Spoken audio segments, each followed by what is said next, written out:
मान लो एक वैज्ञानिक है, उसने ये तय किया कि वो इस ब्रह्मांड को बुरी तरह से छेड़ेगा और उसने धरती पे मौजूद सबसे पावरफुल न्यूक्लियर वेपन को लिया और ब्लैक होल के सामने जाकर ब्लास्ट कर दिया। तो क्या आपको पता है इसके बाद क्या होगा? और आपने कान फटना बचपन से सुना है। लोग कहते हैं ना, इतना जोर से मत बोल कान फट जाएगा। क्या एक्चुअली में साउंड इतना हो सकता है, इतने लेवल का, इतने डेसिबल का, कि कान का पर्दा एक्चुअली में फिजिकली फट जाए और तुरंत सुनने की पावर चली जाए? क्या कोई ऐसा साउंड डेसिबल पॉइंट है जिससे आपका पर्दा लिटरली फट जाए? और इंटरनेट का यूजेस आपके दिमाग के शेप को लिटरली चेंज करता है। ऐसी भयंकर बातें आपको पता चलेगी। It's really scary. और इस सिचुएशन को इमेजिन करो कि एक साइड आपकी मम्मी पहाड़ से लटक रही है और एक साइड 5 लोग लटक रहे हैं, 5 सोल्स। तो क्या आप एक सोल को बचाओगे, यानी आपकी मम्मा, या फिर उन 5 लोगों को बचाओगे? दी ट्रॉली प्रॉब्लम, ये आपको जरूर जानना चाहिए। और किसी भी देश के न्यूक्लियर वेपन को लॉन्च करने के लिए कोड्स चाहिए होते हैं, मल्टीपल लोगों के कोड्स। मल्टीपल इसलिए ताकि कोई एक सन की मिलिट्री वाला इंसान जिसको किसी देश से हेट हो,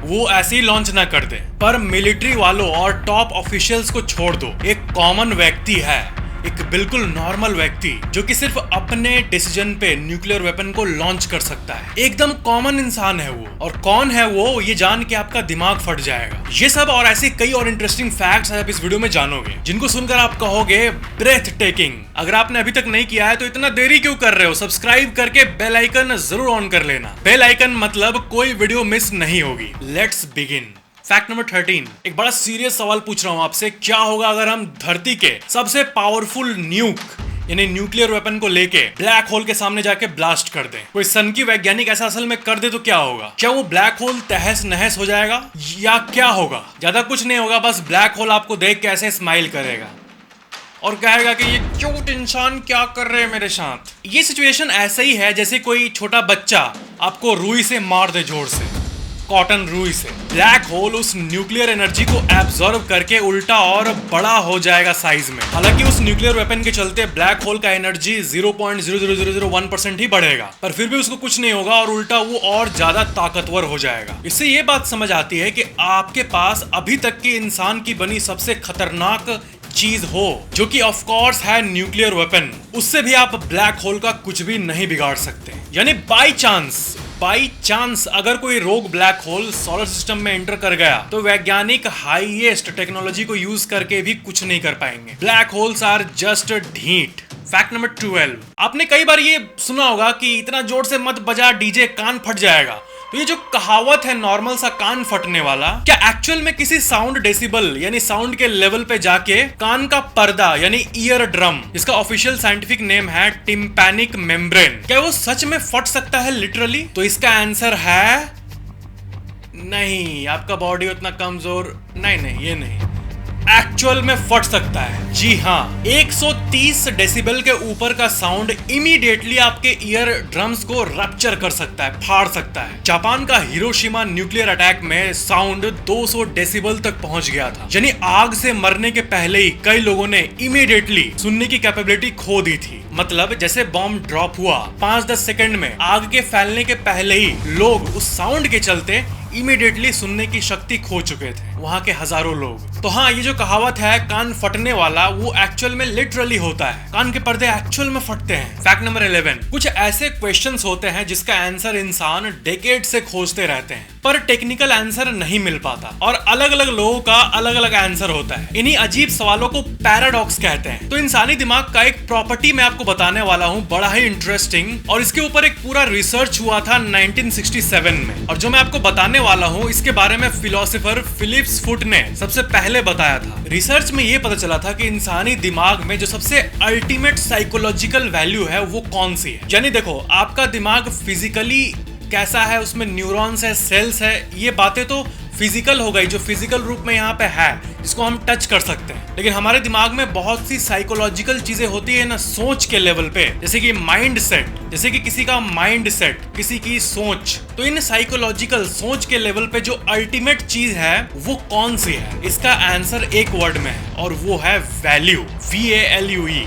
मान लो आज संडे है, आप और आपकी मम्मा कहीं घूमने निकल गए पहाड़ पे, ऐसे ही 3-4 घंटे के ट्रिप पे। अब ऐसी कुछ घटना हो गई अचानक से कि पहाड़ के एक साइड पे 5 लोग लटक रहे हैं, गिरने वाले हैं वो, और एक साइड आपकी मम्मा भी लटक रही है। और समहाउ ऐसी सिचुएशन हो गई है कि आप जान बचा तो सकते हो, लेकिन आपको दोनों में से एक चूज करना होगा। या तो वो 5 लोग जो किसी के भाई हैं, किसी के मामा हैं, किसी का बेटा है, 5 सोल्स, 5 दिल, उन्हें आप बचा सकते हो, या फिर आप अपनी मम्मा को बचा सकते हो। तो आप क्या उन 5 इंडिविजुअल सोल्स को बचाओगे या फिर अपने मम्मा को बचाओगे? आप सोचो कि आप एक्चुअली में ऐसी सिचुएशन में पड़ गए हो, तो भले ही वो अलग अलग 5 सोल्स हो, लेकिन आप अपने मम्मा को ही चूज करोगे, क्योंकि आपकी एक मम्मा 5 लाख लोगों के बराबर है। यानी आपके ब्रेन में एक इंसान की जो वैल्यू है वो इमेंस है। इंसानी दिमाग में दुनिया की हर एक चीज को लेके एक वैल्यू नंबर एसोसिएटेड होता है। जैसे कि मान लो आपके मन में आपकी माँ के लिए वैल्यू है वो 10 में 10 है। कोई ऐसा इंसान जो सोसाइटी को गंदा करके रखता है हमेशा, कोई पगला, उसके लिए वैल्यू हो सकता है 10 में 3 हो। आपके मोबाइल फोन के लिए वैल्यू 10 में 7 हो, आईफोन होगा तो 10 होगा। ये सब डिस्कशन तो ठीक है, लेकिन मेन पैराडॉक्स पे आते हैं। बात यह है कि नेचर के नजर में आपके माँ के बचाने वाले डिसीजन के चलते क्या 5 इंसान दुनिया से नहीं चले गए? तो इस नेचर के सर्वाइवल सिस्टम ने क्या 5 इंसान को छोड़कर एक इंसान को बचाना सही है? मतलब टेक्निकली अगर इस सिचुएशन को देखें और रिलेशन को हटा दें, तो आपने एक जान को बचाने के लिए 5 जानों को मरने दे दिया। देखा जाए तो मैथमेटिक्स के अकॉर्डिंग उसी इंस्टेंट में नेचर ने 5 लोगों को खो दिया। तो इस सिचुएशन में कोई ऐसा इंसान जो मम्मा को छोड़ के 5 जिंदगियों को बचा ले, कोई ऐसा इंसान, तो क्या ये ज्यादा सही है? सवाल ये है, पैराडॉक्स ये है, क्या नेचर के नजर में ये ज्यादा सही होगा? कौन ज्यादा सही है? Which is more right in nature? यही पैराडॉक्स है और ये बड़ा कंफ्यूजिंग है। सबके अपने अपने ओपिनियन है। वैसे मैं अपना बताऊं तो मैं अपने नॉर्मल सेंसेस में अपने आप को मना ही नहीं सकता कि मैं अपने मम्मी को गिरने दूं और 5 लोगों को बचा लूं। आप मुझे वीक कहो या कुछ भी, भले आप मेरे को मार देना बाद में, पर मैं अपने मम्मा को ही बचाऊंगा। और सच्चाई ये है कि आप लोगों में से 99.99% लोग भी इसी को चूज करेंगे। ऐसी असल सिचुएशन आ गई तो भले ही नेचर के नजर में मॉरली सही नहीं हो, कुछ लोगों के अकॉर्डिंग नेचर ने भले ही 5 सोल्स को खो दिया हो, क्या सही है भाई? बताओ ना, अब बताओ, अपने खुल के बताओ, विच इज मोर राइट? या फिर छोड़ो, कुछ पैराडॉक्सेस को ना पैराडॉक्सेस ही रहने देते हैं, हटाओ। फैक्ट नंबर 10, मैंने हाल ही में एक बहुत ही सक्सेसफुल इंसान से बात किया था। नाम बाद में बताऊंगा, पर ये जान लो कि वो रियल एस्टेट के फील्ड में बहुत सक्सेसफुल थे। मतलब उनकी संपत्ति में भी 100 करोड़ के ऊपर होगी। नाम नहीं बताता हूँ, छोड़ो, ये हो जाता है, पर्सनल हो जाता है। पर मैंने उनसे अपने दिल से पूछा कि आप अपने पूरे लाइफ को एनालाइज करो और सिंगल सबसे इंपॉर्टेंट सीख बताओ जो आप फॉलो करते हो। उन्होंने बड़ा ही डीप आंसर दिया जो मैं आपके साथ शेयर करना चाहता हूँ। उन्होंने कहा, never regret your past choices. यानी आपने कोई डिसीजन लिया पास्ट में, अब वो डिसीजन काफी गलत हो गया जिसके चलते आप पछता रहे हो, तो उनका कहना था कि रिग्रेट मत करो कि मैंने ऐसा क्यों किया या ये मैंने क्या कर दिया था। ऐसा इसलिए क्योंकि आप भले ही कितने पावरफुल क्यों ना हो, आप वक्त में पीछे जाके उस डिसीजन को बदल तो नहीं सकते। अब जो है फ्यूचर है, अब जो है आगे है, एकदम रियलिस्टिक बात है। तो रिग्रेट करने से क्या होता है कि अनजाने ही सबकॉन्शियसली आपको पता भी नहीं चलेगा और आपके आने वाले डिसीजंस एक एक करके खराब होने लगते हैं। पास्ट के ऊपर रोने के चलते ऐसे आने वाले डिसीजंस जिसमें आप काफी अच्छा डिसीजन ले सकते थे, वो भी हैम्पर हो जाता है। यानी पुराने डिसीजंस हो गए तो हो गए, नाउ लुक फॉरवर्ड। आपके सामने इस यूनिवर्स का क्रिएटर भी आ जाए ना, तो वो आपको पास्ट में नहीं ले जा सकता कि जाओ आप चीजों को सही कर लो, क्योंकि यूनिवर्स का नियम ये अलाउ करता ही नहीं। हम ट्रैफिक के नियमों को तो कभी कभी तोड़ देते हैं, पर ब्रह्मांड के नियमों को तोड़ना इम्पॉसिबल है। तो ये बातें कॉमन है, सिंपल है, लेकिन इस एडवाइस में दम तो है। पास्ट को पकड़कर ना बैठना एक बहुत ही पावरफुल चीज है जो उन्होंने कहा कि लगभग ऑलमोस्ट हर सक्सेसफुल इंसान यूज करता है। और मार्केटिंग के बारे में उन्होंने एक चीज बताई थी जो कि कैजुअल सी चीज आपको बता दे रहा हूँ, ध्यान सुनना है इसको। उन्होंने कहा था कि आप अपने आप को इतना इंटेलिजेंट बनाओ कि आप बीच पे सैंड बेच सको। मैं फिर से बोलता हूँ, अपने आप को इतना इंटेलिजेंट बनाओ, ऐसा बनाओ कि आप बीच पे भी, यानी समुद्र के किनारे जो बीच होता है वहां पे आप सैंड बेच पाओ। और एक बात यह कि मेंटली इतना स्ट्रांग बनो कि आप सर्फ एक्सेल पाउडर को ही धो डालो। फैक्ट नंबर 9, ये एक बड़ा ही इंटरेस्टिंग फैक्ट है, इसको ध्यान से समझना। मान लो आपकी भाई या बहन से आपकी लड़ाई हो गई बहुत गंदी वाली, और आपने गुस्से में तय किया कि अब मैं अपने बहन को बांध के स्पेस में ले जाके ब्लैक होल में फेंक दूंगा। तो आप बैठे स्पेसशिप पे, बहन को ले गए स्पेस में और आपने बहन को ब्लैक होल के पास ढकेल दिया। तो अब पता है क्या होगा?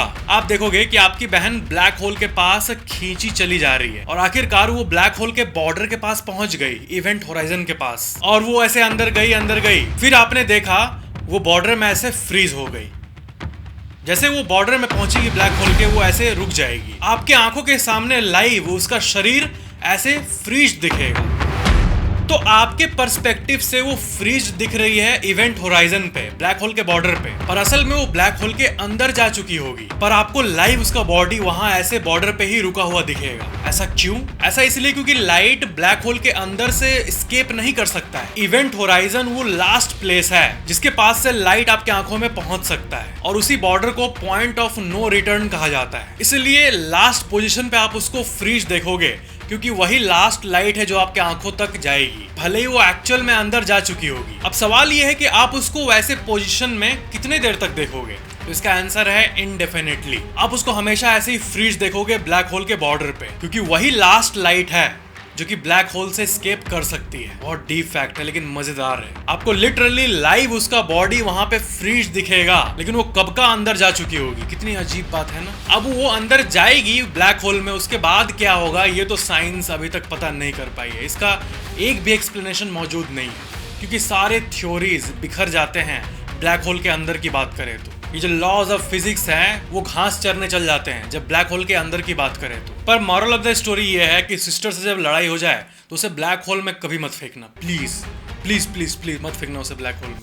फैक्ट नंबर 8, मिलिट्री में न्यूक्लियर वेपन को लॉन्च करने के लिए मल्टीपल कोड्स चाहिए होते हैं। मिलिट्री के हेड्स की सहमति चाहिए होती है, और साथ में बहुत सारे मिलिट्री मैन की सहमति, यानी उनके कोड्स चाहिए होते हैं, जो कोड उन्हीं के पास होते हैं, सीक्रेट। यानी देश में किसी एक इंसान के सनकने से न्यूक्लियर लॉन्च हो जाए ये इम्पॉसिबल है, चाहे वो देश का राष्ट्रपति या प्रधानमंत्री क्यों ना हो। मान लो देश के राष्ट्रपति ने कोड दे दिया कि उस देश पे न्यूक्लियर लॉन्च कर दो, और बाकी 20 में से 19 मिलिट्री वालों ने भी टिक मार दिया, पर सिर्फ एक मिलिट्री वाला जो कि उसी लिस्ट में था उसने टिक नहीं मारा, तो लॉन्च रुक जाएगा। इतना स्ट्रिक्ट होता है नियम। पर फिर भी एक इंसान है, एक सामान्य इंसान, जो सारे सिक्योरिटी को बाईपास करके कर सकता है ये काम, न्यूक्लियर लॉन्च, सिर्फ अपने डिसीजन पे। भाई हैकर वैकर नहीं बोलूंगा, ये नूबड़ों वाली बातें नहीं करते हैं यहाँ पे। न्यूक्लियर वेपन्स को हैक करना ऑलमोस्ट इम्पॉसिबल है रियल वर्ल्ड में, और वैसे भी जब न्यूक्लियर वेपन बनते हैं तो हैकिंग से बचाना सबसे टॉप पे होता है प्रायोरिटी लिस्ट में, तो हैकिंग इम्पॉसिबल है। खैर, हैकर नहीं तो कौन है वो इंसान? वो है मैं। नहीं, वो जो इंसान है वो अगले वीडियो में बताऊंगा, थोड़ा सा वेट कर लो, ठीक है? बस थोड़ा सा। कहते हैं ना सबर का फल मीठा होता है, इसीलिए। फैक्ट नंबर लुलु नहीं बता देता हूँ। वो है स्ट्रक्चरल सॉफ्टवेयर इंजीनियर, जिसने कोड किया है न्यूक्लियर वेपन को। इसे हर देश में the great nuclear insider risk के नाम से भी जाना जाता है। देखो, दिमाग शांत करो अपना और डीप सेंस से इस बात को समझो। मान लो कोई न्यूक्लियर वेपन मैन्युफैक्चर हो रहा है, यानी बन रहा है, फिजिकल पार्ट की मैन्युफैक्चरिंग कंप्लीट हो गई। अब उसका जो सॉफ्टवेयर पार्ट है, यानी वो पार्ट जिसमें कोड का स्ट्रक्चर बनाया जाता है कि 20 अलग अलग लोगों की सहमति लगेगी तभी लॉन्च होगा। तो जब ये पूरा सॉफ्टवेयर स्ट्रक्चर बन रहा होता है, तो उसी कोड में जो इंसान प्रोग्रामिंग कर रहा होता है वो चाहे तो हिडन बैकडोर क्रिएट कर सकता है, जिससे वो फ्यूचर में कभी चाहे नियत खराब हुई तो सिक्योरिटी को बाईपास कर सकता है। कोड के स्ट्रक्चर को तैयार करने वाले इंजीनियर की अगर नियत खराब हो तो वो इस तरह से कोड कर सकता है कि 20 लोगों की सहमति चाहिए, वो तो ठीक है, नॉर्मल कोड, लेकिन एक हिडन कोडिंग, एक हिडन बैकडोर, वो नियत खराब हो तो पुट कर सकता है, जिससे कि वो फ्यूचर में बाईपास कर सके सिक्योरिटी को। सॉफ्टवेयर इंजीनियर्स बड़े खतरनाक होते हैं, नासा वाले से भी ज्यादा खतरनाक। लेकिन एक सवाल है यहाँ कि जब वो प्रोग्रामिंग कर रहा होगा तो आसपास क्या लोग नहीं होंगे? वो लोग लेफ्ट द चैट। तो इस बात को समझो कि ये कोई सामान्य कंप्यूटर का सॉफ्टवेयर नहीं बन रहा है, या फिर कोई सेल्स मैनेजमेंट सॉफ्टवेयर की कोडिंग नहीं हो रही है, बल्कि यहाँ इंसानियत की सबसे खतरनाक आविष्कार की कोडिंग चल रही है, और आमतौर पे ट्रस्टेड सोर्सेज से ये काम कराया जाता है। और जब वो कोड कर रहे होते हैं तो कोई और थर्ड पार्टी उसे नहीं देख पाता फॉर सिक्योरिटी रीजंस। पर जो कोड कर रहा है, जो टॉप पे बैठा है, उसकी नियत की बात हो रही है। आमतौर पे लगेगा नहीं, वो तो ऐसा नहीं करेगा, पर मेरे भाई, इंसान का भरोसा है इस दुनिया में, लोग इस लेवल का काम कर जाते हैं कि इतना इजीली भरोसा करना ठीक नहीं है। 1% चांस है इस बात की कि कोडर की नीयत ठीक नहीं होगी, पर अगर ये सच निकला तो वो सिस्टम को अपने हाथ में ले सकता है और चाहे तो न्यूक्लियर वेपन को इजीली एक्सेस कर सकता है, अगर थोड़ा सा भी उसके पास ऑफिस एक्सेस मिले तो। ऐसा इसलिए क्योंकि उस पूरे सिस्टम के स्ट्रक्चर को उसी ने बनाया है। ये थोड़ा डीप फैक्ट था, but it's an actual threat. ये बात कंसर्निंग इसलिए है क्योंकि ये दुनिया की सबसे भयंकर आविष्कार की बात है और नेशनल सिक्योरिटी की भी, और इस ह्यूमन थ्रेट को इजीली नहीं मिटाया जा सकता। टेक्नोलॉजी बड़ी पावरफुल है लेकिन कॉटन लाइक है, यानी इजीली टेक्नोलॉजी को बहुत गलत तरह से यूज किया जा सकता है। पता नहीं इंडिया के न्यूक्लियर सिस्टम के सॉफ्टवेयर पार्ट्स को कौन हैंडल कर रहा है,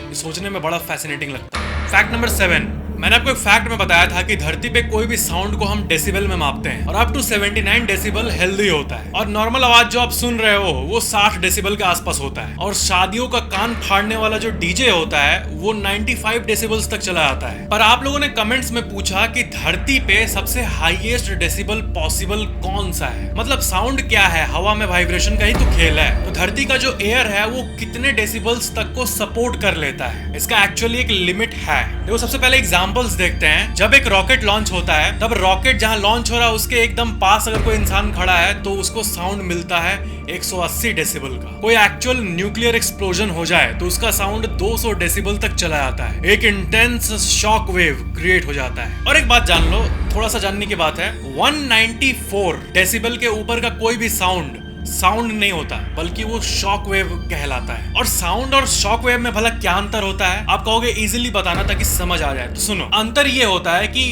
194 डेसिबल के नीचे का जो साउंड होता है, जैसे कि हम नॉर्मल साउंड कहते हैं आवाज, उसकी औकात क्या होती है? औकात यही होती है कि हम उसे सुन सकते हैं बस। और वैसे 130 डेसिबल के ऊपर का साउंड कान का पर्दा को तो फाड़ देगा, पर 194 डेसिबल के ऊपर का जो साउंड होता है, जिसे कि हम शॉक वेव कहते हैं, वो थोड़ा फिल्मी होता है। उसके अंदर एकदम साइंस फिक्शन टाइप का पावर होता है। क्या पावर? 194 डेसिबल के ऊपर का साउंड यानी शॉक वेव में इतना पावर होता है कि उस लेवल के साउंड से कांच, बिल्डिंग का जो कांच होता है वो टूटने लगता है, बिल्डिंग का स्ट्रक्चर, कंक्रीट टूटने लगता है। और आपके बॉडी पे अगर उतना शॉक वेव टच करे तो वो बोन यानी हड्डी को तोड़ सकता है, इतना पावर होता है। तो इसी 194 डेसिबल के ऊपर के साउंड को शॉक वेव कहते हैं। तो साउंड और शॉक वेव को अभी एक ही मानते हैं और ये जानते हैं कि हाईएस्ट पॉसिबल डेसिबल क्या है इस धरती पे, तो वो है 320 डेसिबल। 320 डेसिबल हाईएस्ट साउंड है जो कि धरती के एटमॉस्फेयर पे पॉसिबल है, और इससे 10 डेसिबल कम 310 डेसिबल एक्चुअली में धरती पे एक बार हो चुका है। कब? इंडोनेशिया में साल 1883 में क्राकोटोआ इरप्शन हुआ था, वोल्केनो फटा था। और देखो मैप में, ये इरप्शन हुआ था यहाँ इंडोनेशिया में, पर इसका शॉक वेव और साउंड वेव इतना स्ट्रॉन्ग था कि इंडिया के दिल्ली, बिहार, बंगाल इस एरिया तक सुनाई दिया था। इतना इंटेंस साउंड कि हम और आप इमेजिन भी नहीं कर सकते। धरती में जो हाईएस्ट पॉसिबल है 320, उससे बस 10 ही कम। आप सोच रहे होंगे कि 320 ही क्यों, वही हाईएस्ट क्यों है? ऐसा इसलिए क्योंकि धरती में जो एयर पार्टिकल्स है, जो गैसेस है, जो एटमॉस्फेयर है, मतलब जिन चीजों से एटमॉस्फेयर बनी है, वो इससे ज्यादा हैंडल नहीं कर सकती, उतना साउंड क्रिएट हो ही नहीं सकता। साउंड बेसिकली क्या है? एयर और वाइब्रेशन का खेल, और हवा एक हद तक की साउंड को ट्रांसफर कर सकती है, 320 तक, उसके बाद नहीं। यानी यहाँ से एक और इंटरेस्टिंग फैक्ट निकलता है कि अगर धरती में एक ह्यूज एस्ट्रॉयड टकरा जाए, धरती के बराबर ही मान लो कोई और बॉडी आके टकरा गया, तब भी 320 डेसिबल का ही साउंड निकलेगा, हाईएस्ट 320। डायनासोर वाला एस्ट्रॉयड जो टकराया था, जिससे कि ये सारे बड़े छिपकलियां विलुप्त हो गए, उस समय भी 320 डेसिबल का साउंड आया था। और उसके बाद जो सेकंड हाईएस्ट आया था वो 310 पे था, जो कि मैंने आपको वोल्केनो का बताया, इंडोनेशिया वाला। और तीसरे नंबर पे जापान का हिरोशिमा, 200 डेसिबल के आसपास। यहाँ पर एक बहुत ही इंटरेस्टिंग बात बताता हूँ, पॉसिबल तो नहीं है, पर अगर समहाउ हम 1000 डेसिबल का साउंड क्रिएट कर लिए समहाउ, तो मैथमेटिकली वो एनर्जी इतना हाई होगा कि जिस फोर्स ने एटम्स यानी परमाणु को होल्ड करके रखा है, उस साउंड की एनर्जी उसको भी एक्सीड कर जाएगी। मतलब कि एटम्स ब्रेक होने लगेंगे, एटॉमिक बॉन्ड्स का ब्रेक डाउन होने लगेगा और एटम्स सब एटॉमिक पार्टिकल्स में टूट जाएंगे। पर ये थियोरेटिकल बात है, उतना साउंड पॉसिबल है ही नहीं। पर यहाँ एक कॉमन सेंस आता है जो आपके मन में भी आ सकता है कि अगर शादी में बज रहा डीजे 95-100 डेसिबल के आसपास है, तो 1000 डेसिबल के साउंड को प्रोड्यूस करने के लिए हम 10 डीजे वाले को बुला देंगे, तो 100 इंटू 10 1000 हो जाएगा। पर ऐसा नहीं है, डेसिबल कंपाउंडेड तरीके से बढ़ते हैं, यानी 100 और 1000 डेसिबल में उतना ही फर्क है जितना 1000 रुपए और अरब खरब रुपए में है। थ्योरेटिकली 1000 डेसिबल का साउंड को प्रोड्यूस करने के लिए हमें इतना एनर्जी चाहिए होगा, ध्यान सुनो, जितना एनर्जी सूरज ने अपने 4 बिलियन ईयर्स के लाइफ टाइम में यूज किया है। ये बहुत हाई है, ये दिमाग के परे की बात है, मतलब इम्पॉसिबल लेवल की एनर्जी चाहिए। और 100 डेसिबल शादी का डीजे, अगर आपका घर है तो 1000 डेसिबल पूरा मिल्की वे गैलेक्सी, पूरा आकाश गंगा है। इससे आपको बेटर कंपैरिजन समझ आएगा। पर थ्योरीज को छोड़ के अगर रियल लाइफ में आए तो हाईएस्ट 320। पर रुको, 1000 नहीं, मैं आपको अभी 3440 डेसिबल का साउंड सुनाने वाला। सुनना चाहोगे? सुनो।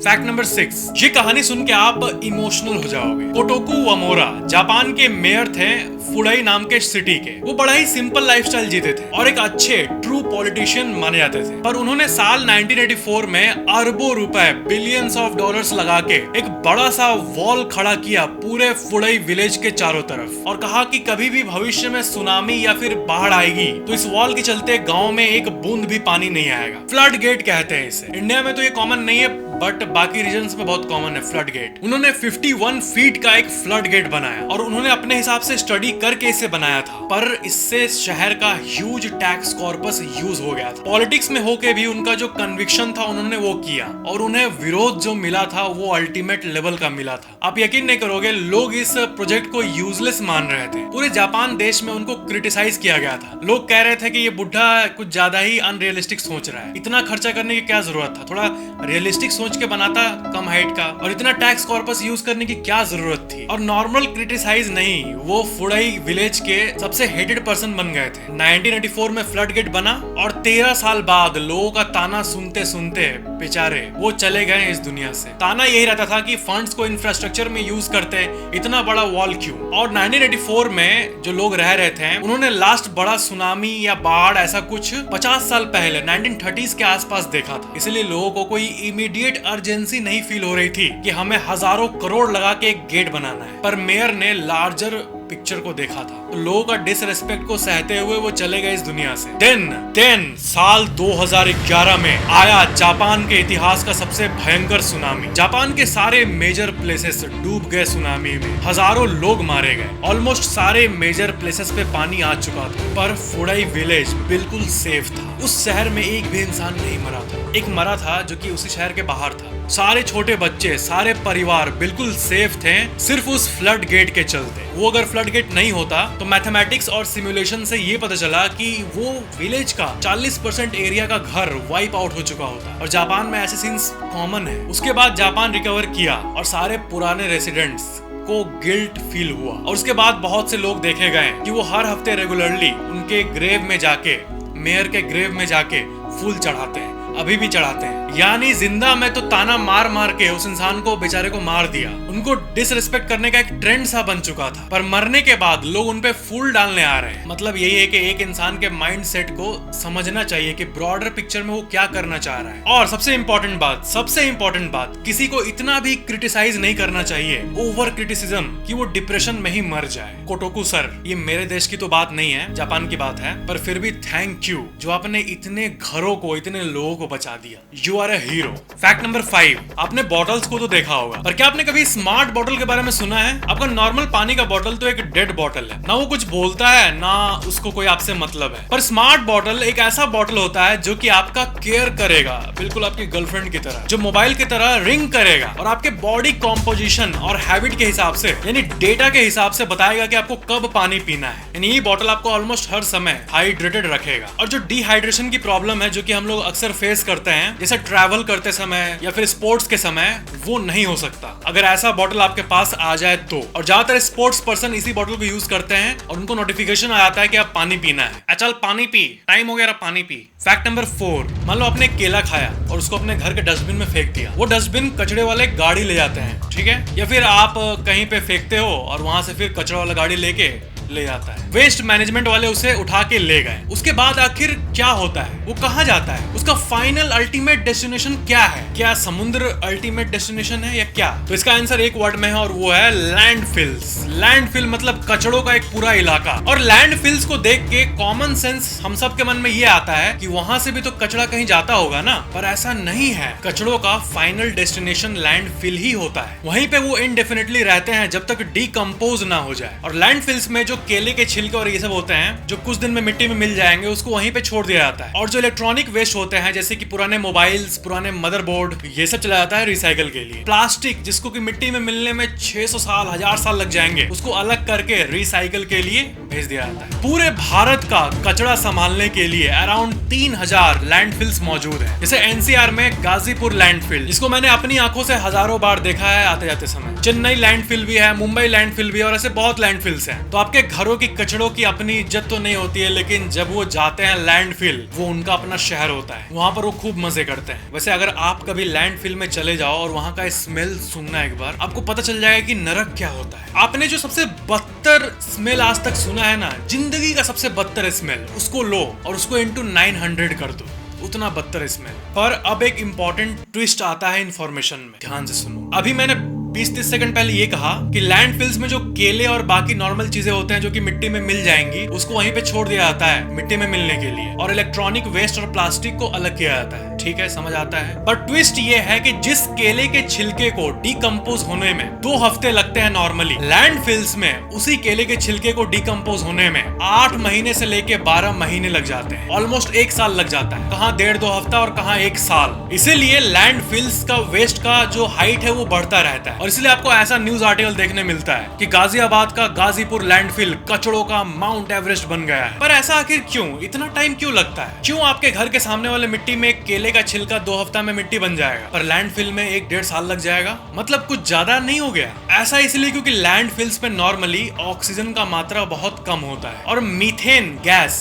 का प्रोडक्शन बहुत ज्यादा होता है लैंडफिल में। और मीथेन एक बहुत ही खतरनाक गैस है। यानी सिंपली समझाऊं तो कचड़ों के बीच इतना नेगेटिव एनवायरनमेंट होता है कि चीजें डिकम्पोज नहीं होती आसानी से, और इसलिए लैंडफिल का हाइट बढ़ता जाता है। वैसे इंडिया में तो काफी जगह है लैंडफिल्स का, पर जापान देश में लैंडफिल्स बनाने की जगह ही इतनी कम है कि जापान वाले कचड़े को समुद्र में डाल के कचड़ों से लिटरली एक नया आइलैंड बना दिया है। और इस आइलैंड का नाम है टोक्यो बे। ये आइलैंड हमेशा मूव करते रहता है क्योंकि इसका बेस कचड़ा है। और इस आइलैंड पे एक एयरपोर्ट भी है जिसका नाम है हैनेडा एयरपोर्ट, और ये वर्ल्ड का पहला फ्लोटिंग एयरपोर्ट है। खैर, समरी ये है कचड़ों का कि हम कचड़ों के बीच में ही रहते हैं। कचड़े जाते हैं घर से, लेकिन वो आपकी जिंदगी को छोड़ के नहीं जाएंगे। यानी इंसानियत के शुरू के काल से लेके आज तक जितना कचड़ा है वो किसी न किसी रूप में धरती पे ही है। फैक्ट नंबर 3, देखो हाई राइज अपार्टमेंट्स में आप कभी गए हो या फिर किसी पहाड़ के ऊपर आप कभी गए हो, वहां से जो सीन दिखता है वो हमारे दिमाग में एक अजीब सा पीस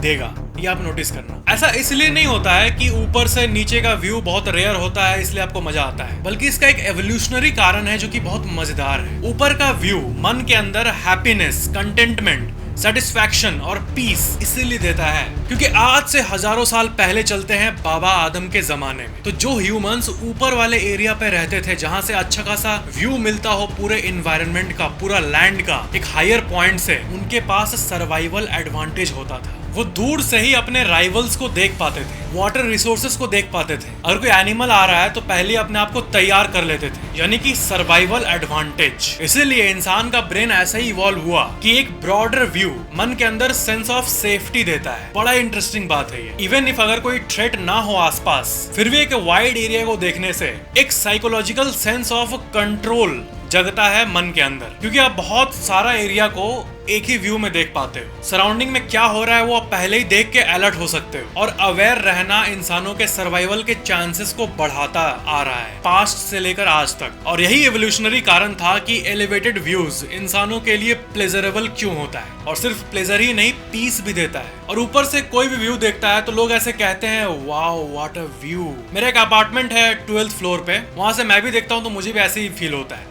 मुझे लगता है कि ये मुझे देख के इतना मजा क्यों आ रहा है। अच्छा, आप मेरे अपार्टमेंट में आना, कभी अभी आ सकते थे ना, तो ऐसे मोबाइल से आपको निकाल लेता है। इधर डोरेमोन का गैजेट होता तो आना, और किसी का लेवल 4 का डिप्रेशन होगा ना, वो भी दूर हो जाएगा वो व्यू देख के। फैक्ट नंबर 2, मैंने बहुत पहले एक फैक्ट बताया था कि कई स्टेट पुलिस ने इंडिया में कार के सनरूफ को बैन कर दिया है, सनरूफ से निकलने को बैन कर दिया एक्चुअली, क्योंकि चलती गाड़ी में सनरूफ से थोबड़ा निकालना रिस्की होता है और आंख में कांच वगैरह घुस जाता है। तो कुछ ऐसे कमेंट्स आए थे मजेदार कि बाइक वाले तो जैसे कि वैक्यूम में ड्राइव करते हैं, उनको तो लगता ही नहीं है, वो तो लेफ्ट दी चैट। मतलब बहुत लोग ये कह रहे थे कि बाइक वाले तो जिंदगी भर ऐसे ही चलाते हैं, तो उनके आंखों में कांच घुस गया, वो तो ऐसा तो रेयरली होता है, तो सनरूफ को बैन करने का क्या सेंस बनता है। तो भाई ये जो बात है, स्पीड, हाई स्पीड में ज्यादा रिस्क होता है। कई एक्सप्रेसवेज पे कार 120 किलोमीटर पर आवर पे चलती है और उस स्पीड पे पार्टिकल हिटिंग दी बॉडी और बॉडी कट का रिस्क सिग्निफिकेंटली बढ़ जाता है। यानी सनरूफ से फेस निकालना स्टैटिस्टिकली हाई स्पीड पे रिस्की हो सकता है। और बाइक्स जनरली 110, 115, 120 पे तो नहीं चलती जब तक आपके पास कोई BMW बाइक ना हो। और BMW को उतने पे कोई चला भी रहा है तो वो हेलमेट पहन के ऑफ कोर्स चलाएगा एक्सप्रेसवे पे, और हेलमेट भी उसी के लिए होता है। बाकी सनरूफ से मुंह निकालने को बैन करना, इस डिसीजन को, पुलिस लोग के डिसीजन को आप सपोर्ट करते हो कि नहीं, वो तो। फैक्ट नंबर 1, इंटरनेट एडिक्शन के पहले मोबाइल के बारे में जान लो। मोबाइल एक ऐसा डिवाइस जिसे आप अपने फिंगर से कंट्रोल करते हो। तो हमारे ब्रेन को ये चीज बहुत प्यारा है, कंट्रोल, यानी किसी चीज के ऊपर पावर। ये कहा जाता है ना कि सबसे बड़ा नशा पावर होता है। ये तो ऐसे बहुत बड़ी बात हो गई, दूसरी कॉन्टेक्स्ट की बात, लेकिन इसको साइंटिफिकली समझे और बेसिक लेवल पे आए तो सिर्फ आप अपने फिंगर को मूव करके क्या नहीं कर सकते आजकल। मोबाइल के एप्स को आप कंट्रोल करते हो, उंगली चलता रहता है और आपके ब्रेन को कॉन्टिन्यूअस सेटिस्फैक्शन मिलते रहता है कि yes, I am controlling something at a basic level. और नेचर में भी पास्ट में जीव तभी एग्जिस्ट कर पाए हैं जब उसका एनवायरनमेंट पे कंट्रोल हो, यानी कंट्रोल इक्वल टू सर्वाइवल। और यही बात हमारे दिमाग को पता है, और इसलिए मोबाइल एडिक्टिव होता है एट अ बेसिक लेवल। आप उसमें कंट्रोल कर सकते हो, जो चाहे वो ऐप खोल सकते हो, कुछ भी कर सकते हो। ये तो हो गई मोबाइल की बात, स्क्रीन को कंट्रोल करने की बात। यानी कि इंटरनेट किसी फोन में ना हो फिर भी फोन चलाने का मन करेगा आपको, आप ये नोटिस करना। वैसे ऐसा फोन तो बहुत कम लोगों के पास होगा जिसमें इंटरनेट नहीं चलता हो। खैर, अब बात करते हैं इंटरनेट से दिमाग की शेप चेंज होने की। आपका दिमाग, आपका ब्रेन न्यूरोप्लास्टिक है, यानी कैजुअली बताऊं तो आपका ब्रेन एक प्लास्टिक की तरह है जिसे आप जैसे चाहे वैसे शेप कर सकते हो। और सबके जिंदगी का अनुभव अलग अलग होता है और सबका माइंड अलग अलग तरह से शेप होता है, सबका पर्सनैलिटी अलग हो जाता है, क्योंकि अभी आप जो एक्सपीरियंस कर रहे हो उसके हिसाब से आपका ब्रेन चेंज होता जा रहा है। अभी रियल टाइम में भी आप जैसे जैसे मेरी बातों को सुन रहे हो, आपका नॉलेज बढ़ रहा है, तो इससे आपके दिमाग के अंदर एक पॉजिटिव चेंज आ रहा है, इंक्रीज ऑफ नॉलेज। तो वैसे ही आपके हर एक एक्सपीरियंस से आपका दिमाग शेप हो रहा है। तो रिसर्च में क्या पाया गया उसका समरी बताता हूँ। बहुत ज्यादा माइंडलेस इंटरनेट यूज करने से ब्रेन का स्ट्रक्चर बदल जाता है, और वो भी नेगेटिवली। लोगों के अंदर एंजाइटी आने लगती है। मतलब लोग ऐसे होते जा रहे हैं कि फोन पे या चैट पे बात आराम से कर लेते हैं, लेकिन जब रियल लाइफ में फेस टू फेस बात करने की बात आती है तो एंजाइटी और अननेसेसरी प्रॉब्लम्स होने लगती है। और एक्सेसिव इंटरनेट यूज से जब आप अकेले होते हो तो आपको ज्यादा लोनली फील होने लगता है। और सारे 195 देशों में से साउथ कोरिया वो देश है जिसमें सबसे ज्यादा इंटरनेट एडिक्शन है। एक बीमारी होती है डिमेंटिया, तो साउथ कोरिया में लोगों को डिजिटल डिमेंटिया हो रहा है। और आप यकीन नहीं करोगे, साउथ कोरिया में एक लॉ है, शट डाउन लॉ। इस लॉ के हिसाब से जो 16 साल से कम उम्र के बच्चे हैं वो रात 12 बजे से लेकर सुबह 6 बजे तक ऑनलाइन गेम्स नहीं खेल सकते, और VPN सर्विस भी बंद रहते हैं। और सबसे इंपॉर्टेंट बात, आप जो सोच रहे होंगे इंटरनेट एडिक्ट किसे कहेंगे। अब हद यूज का मतलब क्या है, हद क्या होता है, कितने घंटे यूज करने को एडिक्शन कहेंगे। तो जनरली 3 से 4 घंटे का जो नॉर्मल यूजेस होता है वो नॉर्मल होता है और उसके ऊपर रेड फ्लैग माना जाता है। बाकी अगर इंटरनेट किसी काम के लिए यूज हो रहा है, जैसे कुछ सीखने के लिए, अपनी नॉलेज बढ़ाने के लिए, UPSC की तैयारी के लिए, या अपना बिजनेस रन करने के लिए, तो ये काउंट नहीं होता है, क्योंकि वो वर्क है, वहां पे एक पर्पस होता है। जहां माइंडलेस यूज हो रहा है ना, उसको इंटरनेट एडिक्शन कहेंगे, जिसमें आजकल के बहुत सारे टीन बच्चे फंस रहे हैं। देखो फ्रैंकली बात यह है कि एंटरटेनमेंट भी जरूरी है। आप सोचो, एंटरटेनमेंट दिमाग के सर्वाइवल के लिए जरूरी नहीं होता, तो क्या एंटरटेनमेंट इंडस्ट्री एग्जिस्ट करती? नहीं करती। किसी एक कलाकार ने कहा था कि पास्ट में इतने सिविलाइजेशंस बिना बिजली के रहे थे, बिना मॉडर्न बिल्डिंग्स के मिट्टी के घर में रहे थे फॉर सेंचुरीज, पर ऐसी कोई सिविलाइजेशन नहीं थी जो कि ड्रामा, स्टोरी टेलिंग और सिनेमा के बिना एग्जिस्ट की हो। आज से लाखों साल पहले भी आदि मानव जो होते थे वो रात के समय अपने शरीर पे पत्ते लगा के, पिछवाड़ा हिला के, डांस करके एंटरटेनमेंट करते थे। तो एंटरटेनमेंट बड़ा ही पावरफुल चीज है और थोड़ी मात्रा में दिमाग के नॉर्मल फंक्शन के लिए जरूरी भी है, पर बैलेंस इज द की। मतलब यूं ही इंटरनेट चला रहा हूँ ये एडिक्शन बन जाता है। इंटरनेट से नॉलेज ले रहा हूँ कोई दिक्कत नहीं, क्योंकि वहां एक पर्पस है। तो इंटरनेट को अपने फायदे के लिए इस्तेमाल करो, जैसे नॉलेज गेन करो, कुछ लर्न करो, सीखो, और ऐसा ना बनो कि फोन आपको कंट्रोल करने लगे। Use the phone and don't create a situation where the phone uses you. तो ये था आज का वीडियो। हमेशा की तरह वीडियो को लाइक करना और नीचे कमेंट करना कि वीडियो कैसा लगा, और अगर आपने अभी तक सब्सक्राइब नहीं किया है तो सब्सक्राइब करके बेल आइकन जरूर ऑन कर लेना। Thank you so much for watching this video.